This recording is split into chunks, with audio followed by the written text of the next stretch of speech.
ఎవరికైతే కాళ్ళు మంటలు, కాళ్ళ సూదులతో గుచ్చినట్టుంటాయో వాళ్ళకి ఈ ట్రీట్మెంట్ ఇపియాన్లో ఒక వరం లాంటిది. ఇప్పుడు డయాబెటిక్ న్యూరోపతి అన్నది ఏ ఏజ్లోనే రావచ్చు.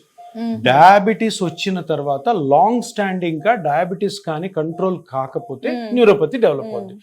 కొంతమందిలో న్యూరోపతి ఎర్లీ స్టేజ్ లో రావచ్చు, చిన్న వయసులో డయాబెటీస్ రావచ్చు, చిన్న వయసులో న్యూరోపతి రావచ్చు, లేదు బాగా లేట్ వయసులో కూడా రావచ్చు. ఎక్కువ మందికి ఓల్డ్ ఏజ్ లోనే వస్తుంది అనమాట. కానీ ఒక్కసారి వచ్చిందంటే మేజర్ ప్రాబ్లం ఏంటంటే నైట్ స్లీప్ ఉండదు.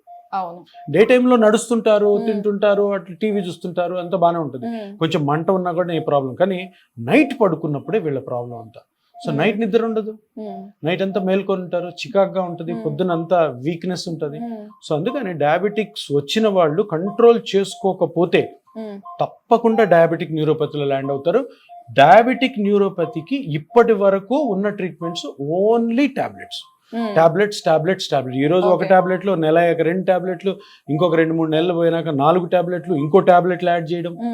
కానీ ఈ పల్స్ రేడియో ఫ్రీక్వెన్సీ ఎప్పుడైతే ఇపియాన్లో స్టార్ట్ చేసామో అప్పటి నుంచి డయాబెటిక్ న్యూరోపతి పేషెంట్స్కి ఎవరికైతే కాళ్ళు మంటలు, కాళ్ళ సూదులతో గుచ్చినట్టుంటాయో వాళ్ళకి ఈ ట్రీట్మెంట్ ఇపియాన్లో ఒక వరం లాంటిది.